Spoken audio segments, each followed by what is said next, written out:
Hello and welcome to the Smart Women in Business vlog and podcast. Today I am very excited to be talking to Amie Stanley, founder and CEO of E29 Marketing. Amie founded her independent award-winning advertising agency in 2017 after co-owning and managing several women-owned agencies. Her 27-year career has been defined by building brands and breaking through the barriers for women in business. Amie has held executive level account management and strategic planning positions at top agencies from New York City to San Francisco, where she delivered exceptional results for a roster of leading brands including Coca-Cola, Sauza, Courvoisier, Kraft Foods, and Chicken of the Sea, which we all love from Jessica Simpson. Earlier in her career, Amie was a pioneer in shopper marketing, launching Publicis Dialogue's first shopper marketing division titled Publicis Retail Connections. She's led retail marketing seminars in Asia, London, and across the US. She's also an advocate of young women in business, which is so important in this day and age.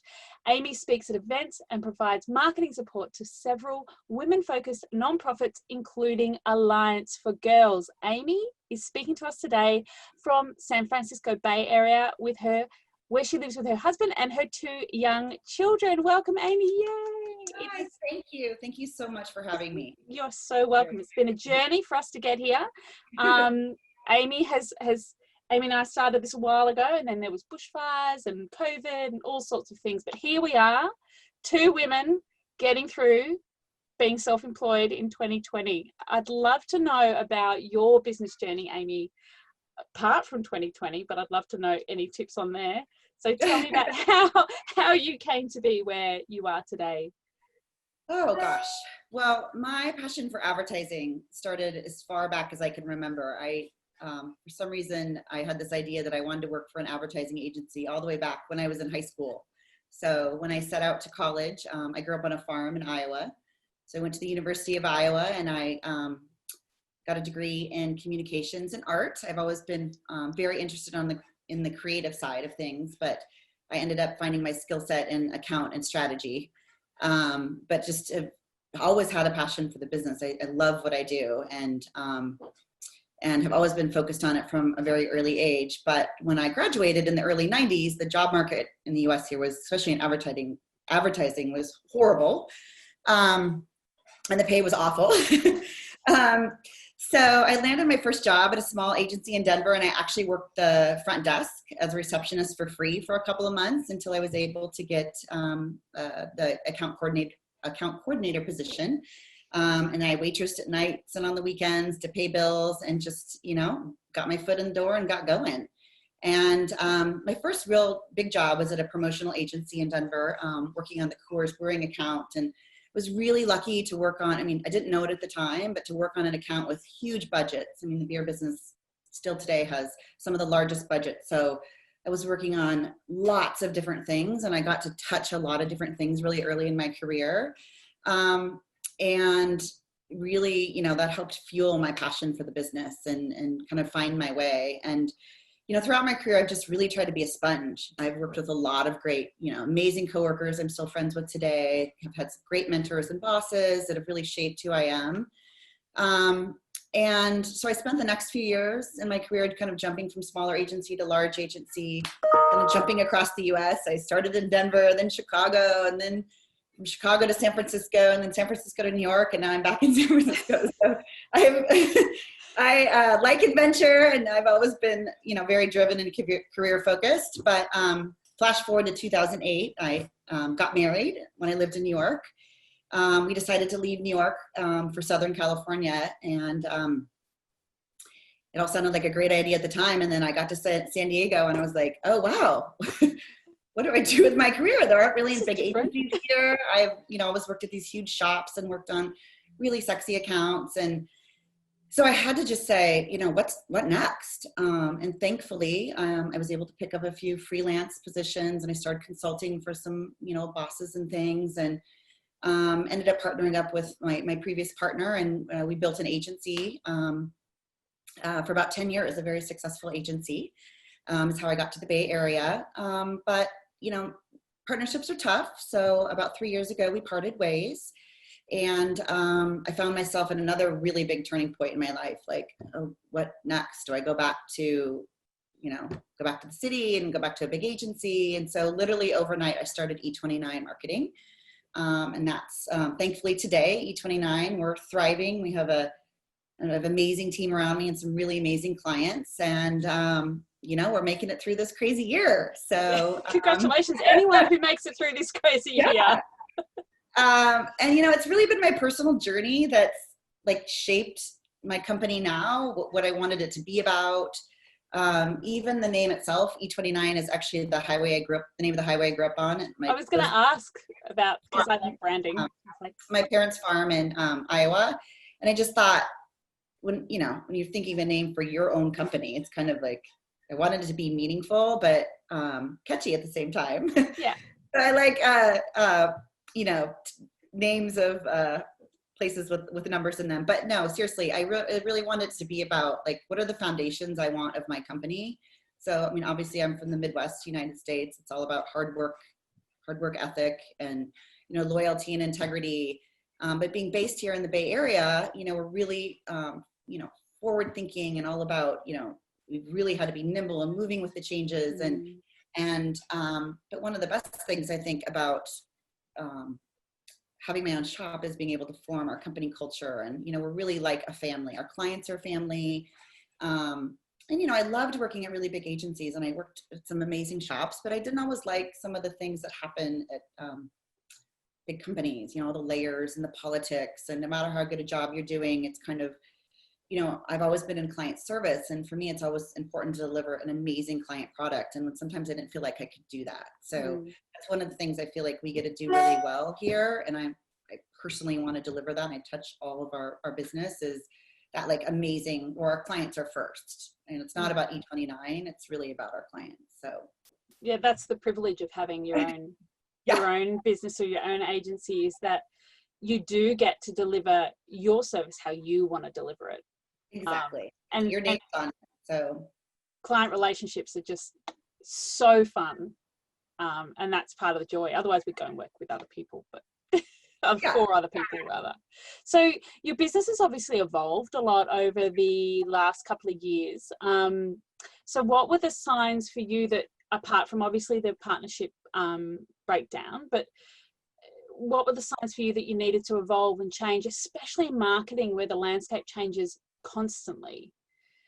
Well, when we decided to, start out on my own, I just felt like I really needed to have a point of differentiation. I think women owned, first of all, and most of my team we're women run as well, is a point of differentiation because, we think differently and we just really kind of go about things a different way. But from a capability standpoint, I knew we had to get deep in digital capabilities. I'd had a great agency before, but it was more, I would say, general advertising and things. And we just wanted to get deep in digital, and as well as even deeper in metrics. I really believe in, advertising isn't just all about the pretty pictures now. It's all about delivering ROI and numbers and metrics. So developing a really strong analytical platform, so we got going in that direction in year one. And then kind of year two, we decided we need to even go deeper. So we brought digital media buying capabilities in-house,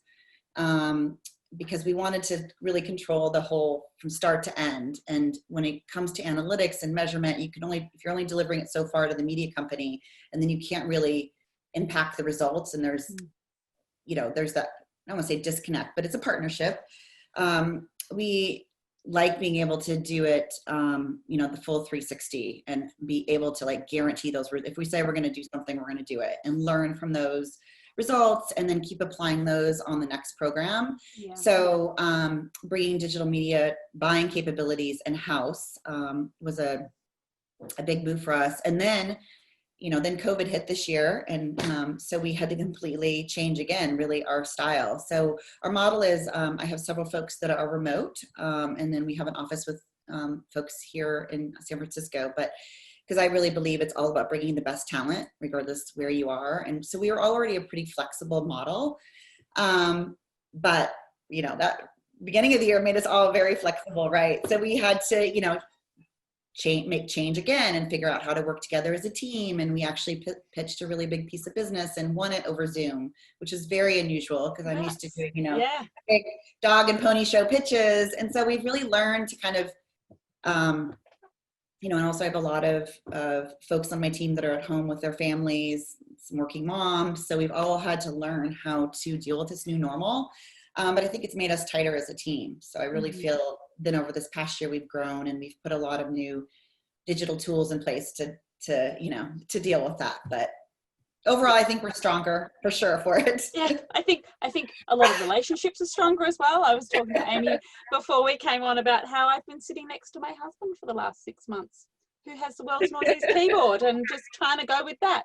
But it's interesting that you talk about the power of data and how ROI and that strategic data is so important in marketing. And I think that we do in marketing and branding have a tendency to focus on the pretty pictures, because that's the front end, and we forget about the fun part, right? It's the fun part why we do it, but it is fun. But data, there's so much power in data, and we just sort of go, oh yeah, we'll skip over that. But the power, and for anyone listening to this, the power is in your numbers.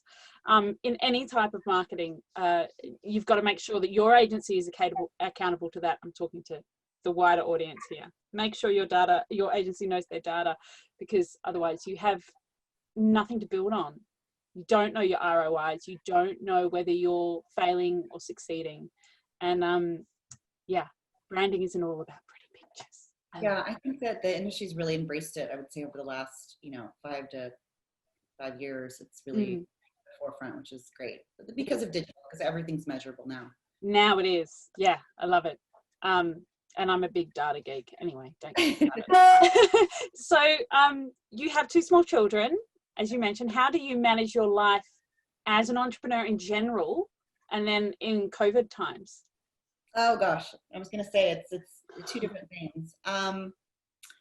One of the things I figured out during COVID is that I thrive on structure, and that's how, I generally have a plan of how things are going to go, but then I feel like I am really flexible and, kind of take everything day by day. So COVID kind of threw that all, in the fire. So I had to learn how to get things together in the non-structured world of COVID. But, just taking it, day by day, like have an overall plan, but I really just try to, because there is a lot on my plate. So I just try to, let's just get through the day. But, the biggest thing on how I handle, I would say, my entire life, both personally and professionally, is that I just really believe in the power of positive thinking. And you really have to just know you can do it and have a positive attitude about it, because work is hard, life is hard, and you just have to put a positive spin on it, or it's impossible to get through. And I really believe in the power of positive leadership and positive reinforcement, as opposed to, it's not that you can't be tough. It's just, I feel like being driven from that very positive place has seemed to always been worked for me. My team calls me the cheerleader. I know I drive them crazy. I'm always like, team. But it's what I know, and it's what works for me, and it's what feels good. And it's actually been I feel like got me personally through a lot of these really hard times during COVID, of trying to homeschool and how do you run a company, and that roller coaster. So yes, I'm very much the positive focus in everything. Always come out with a smile on my face no matter what's happening. And my husband's like, oh, he's the very sensible one, and he's the pessimist, I'm the optimist, and we balance each other out. But I drive him bonkers with my unrelenting positivity. But I always, the last piece of that is I just surround myself with a great support team.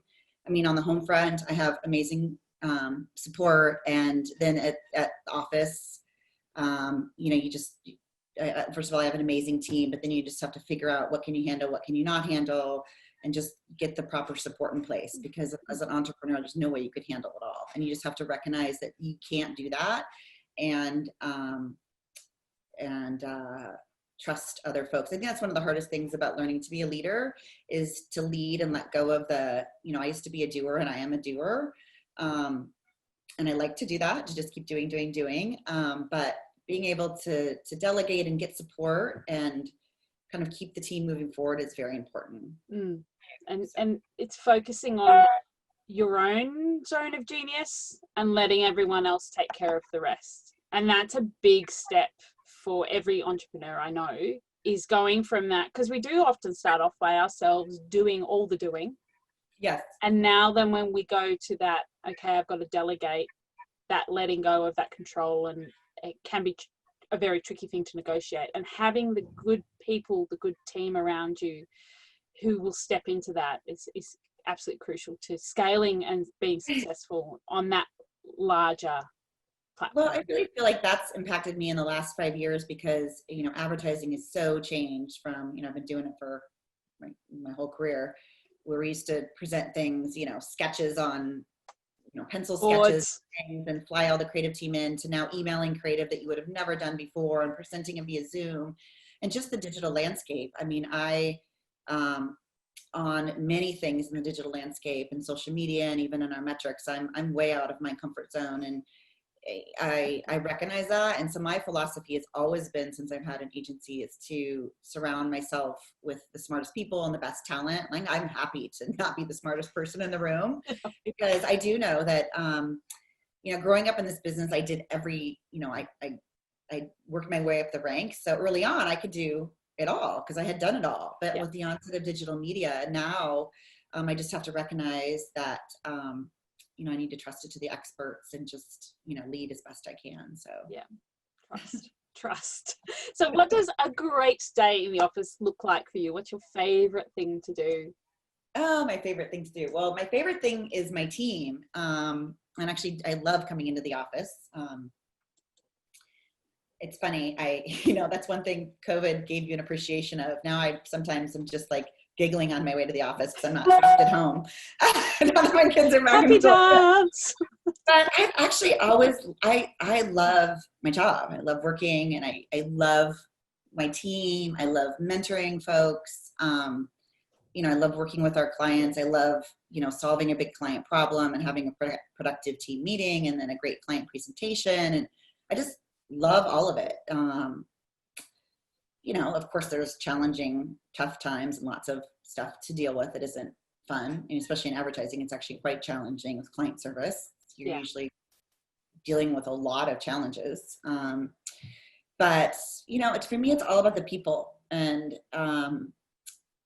just the relationships and again, having your own shop. You can work with, the partner vendorships and the creative teams that I want to work with, and my the E29 team. I mean, they're all hand selected. So it feels great. And I love producing great work with them. So it's a real privilege to be in a job that you love.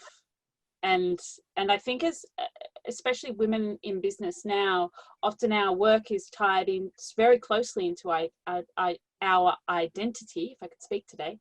And I think that's really empowering thing, where we used to be saying, oh, you work too much, or, you're not around your kids enough. We used to get judged for it. Now we're stepping into this thought leadership and saying, you know what, we can do both, and we can do both well. Well, I have a lot of moms on my team, and I have a new mom on my team. And something I told her, and something I really believe in, is that I feel like I'm a better mom because I'm working and I love doing what I love, and also vice versa. I feel like I've really fine-tuned my craft being a mom, because you learn how to multitask and focus more, and you don't take things for granted. And just, there's a lot of things that I think they really balance each other out. So I just try to embrace that and not feel guilty about it. Because, I think early on I did, but then I realized, and I definitely realized being home with them at COVID 24 hours a day, that I'm much better. Like, when they're I'm a better person when I'm working. But I got married later in life and had kids later in life. So it's like, it is really, my career has always been really important to me. And I don't think you should have to sacrifice either one. I do think the idea of balance is not reality. You have to just decide what makes you happy, and it's all about fulfillment, as opposed to there's no balance. You just have to kind of prioritize and, just stay doing what makes you feel fulfilled and happy. Yeah, not anyone else's definition of that. We're all living our own reality. It's what people look like from the outside looking in. They might not see like, how you work too much. No, I actually really love it, and it keeps me sane. So I love it. So what are the tools that you use within your team? This is a question I always ask, because the way I see this podcast is to help women who are coming up and learn the tools of the trade. So what are the tools that you guys use to stay connected as a team apart from Zoom? I was going to say Zoom has become a huge part of our life, and we used to only use it sporadically. And now, I think we all enjoy it and love it. We are all on video Zoom for all of our big client meetings as well as our team meetings. And we've really embraced it. Our team uses, other communication tools like Slack and those types of tools. But, being a very media metrics driven company. So, Google Data Studio, Adobe Marketing Mix Models, lots of data driven kind of things. And then, we're always exploring new vendors and partnerships. And there's so many new tools out there all of the time that we're using, depending on, it kind of really varies by the project as well. Like what the creative needs are for that project or what. So it's fun. I love new tools. I try not to shiny object syndrome too much. So, yeah, I can get too much go. I kind of stayed with the tried and true, but our team uses a lot of different things. Yeah. So one of the things that I always ask on this podcast, and I am thinking about changing this up, but I think it affects everyone in business, is imposter syndrome. So what have been your methods to overcome this, and how do you respond to the bad days in business? Because we live in this world where we see everyone's Instagram feeds and everyone always looks like they're having a great time and they're having a beautiful life. But on the inside, one of the hardest things of being an entrepreneur, especially if you're working alone and then building up a team, is dealing with those bad days by yourself or within your team. So how have you developed that resilience? Yeah, so I thought about this one a lot, and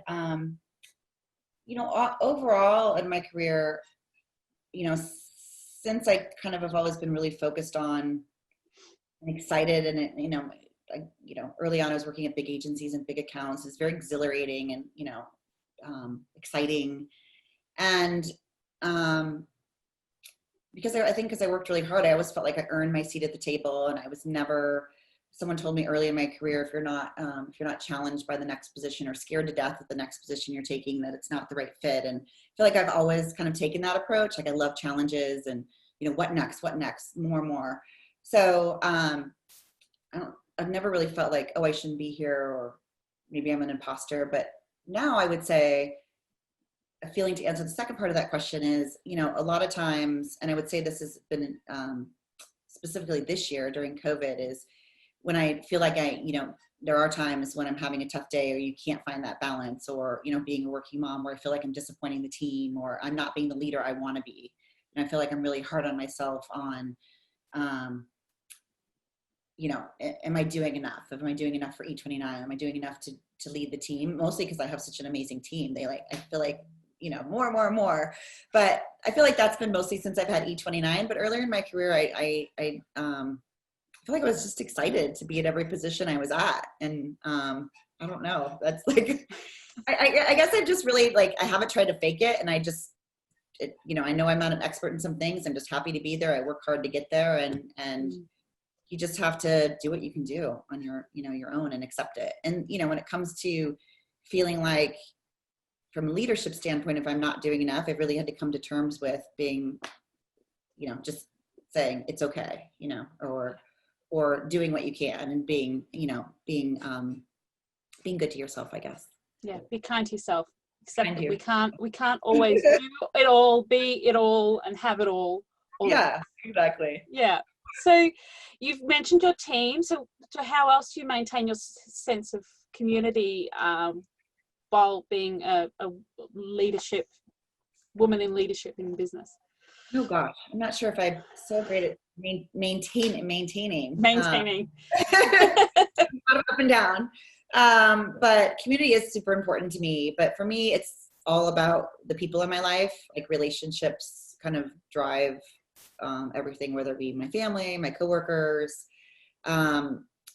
There's all the digital tools out there, maintaining your social media platforms and all those things. But quite frankly, I like an old-fashioned phone call. And I wish I had more time to just pick up the phone and call. And I think this year has really made me take a look at like what's important to me, and really trying to pick up the phone and call those folks and keep that sense of community. I'm lucky, we live in a community that's a really good support system for moms and working moms, and have great, friends and family from that community standpoint. But I think just the old-fashioned contacting and talking to each other. I love to call my team on the phone instead of texting and slacking and all that. Like I said, I still like some of the old school tactics, because I think that's true connection and real community. Not that I do the other things as well, but yeah, it's actually seeing people's faces, hearing people's voices, and that human side of things is one of our basic human needs. So that sense of belonging and connection. I don't think there's anything that can replace actually talking to somebody, So. And that will help, obviously, your amazing team culture. So yeah. So what's your why? What keeps you motivated in your business and your life? Oh, well, sort of an easy, my why definitely is my family. So, I have my work family. I really do think of them as family. And then my kids and my immediate family, my kids and my husband. But, my parents and sisters and all those, my immediate family as well. But, I do think that, being a mom is my number one priority. Early in my career was absolutely my number one priority. And I actually feel lucky that I got to a point where I can do it on my own. I am an entrepreneur. If I was still, working in a big shop, working till 10, 11 o'clock at night, I wouldn't be able to have the life with my kids that I have. So I really value that. But both are important to me. So I really try to work at that balance, because I don't want to disappoint. It's constantly finding that balance of not disappointing one or the other. Because I don't want to fail either of them. So it's constantly, that's definitely my why, is keeping both my families happy. And they have a tendency to do this in balance, up and down, up and down. Yeah. Absolutely. But they're all loved, very loved. So what's your number one top tip? What's your top 3 tips, whatever, for all the smart women in business in the world, from startup to advanced? So I would say the number one thing for me is that, since I do believe in the power of positive thinking, with that starts be kind. I really don't believe you have to be super cutthroat and nasty in business to get ahead. Really feel like I found a lot of success building great relationships and having a really positive approach. And I think as women, we sometimes feel like we have to be tougher or more cutthroat. We won't be successful if we're being that way. And I just, just being kind and thinking about that first as you go into whatever relationship it is. But also I don't think I'm really afraid, and I like to take risks. So you got to take a risk, just the universe will send you whatever it's supposed to come to you. But I feel like you just got to take a leap of faith and believe in yourself. And also don't try to be, something you're not with that. Don't look at the competition, and you have to do it your way. I think that's something that women uniquely bring to the table, is do it your way. And that's going to be great. Whatever that deliverable is that's going to be your stamp of your own personal brand, and live it and do it your way. And at E29, we have, our tagline is elevating the agency experience. So we just really want to do things in the E29 way, make everything a little bit more exceptional. So and just keep learning, keep changing. Just got to keep rolling with it. If this year taught us anything, it's about resilience. We're all evolving. Keep moving on the next thing. Our agency, we used to have what I thought was some forward-thinking culture and benefits and things. We had work from home Fridays and some other really things that I thought were beneficial. But now, I mean, all that, we all work from home now, or most people do. So I have to completely rethink all of our benefits. I mean, you constantly have to be like, okay, how do I stay on the edge of the next thing? And how do I reinvent myself? And what are we now? Whether it be from like technical capabilities to, you know, your thinking and changing with the world. I mean, I feel like our clients now, a lot of times we're recommending building, you know, quarterly plans or 6-month plans as opposed to annual plans, because the world is changing so quickly. It's just not a good spend anymore to do a whole annual plan. So all those little aspects of business, you just gotta be ready to roll with nimble, it. change. I mean, it's strange, isn't it? Because 12 months used to be so standard, and now 12 months is a really, really long time now. And it is, yeah. So much can happen in 12 months. So a perfect way. And that's why I say, like, you know, don't try to, you have to do it your own way, because there isn't the perfect recipe. And then if so, you won't be doing it authentically, and it won't feel good. And you have to just, you know, find what's right for you. And that's something different for everybody. That alignment is really important. Yeah. You've got to feel aligned with your clients and the way you work and your method, the way you deliver what you do. Yeah. And as a team, and, you know, sometimes we'll get feeling like something's not working and try to say, okay, how can we do this differently? Or, you know, relationship starts to feel a little funny, and you got to think about, like, how can we kind of mix this up and take a different approach maybe for what we're doing. I love that. Thank you. So wonderful, Amie. How can listeners find out more about you and what you do every day? I would love to hear from anybody. I love talking to women, and anybody, not just women, women, helping them, teaching them. But go to our website, or anyone can email me directly. It's E29Marketing.com. And love to hear from you. So thank you so much, Amie, for your time. I will put the links to Amie's website in the show notes, and you can contact her if you would like to know more about Amie and her journey and what she does. So thank you so much, Amie. I really appreciate your time. Thank you so much. It's fun.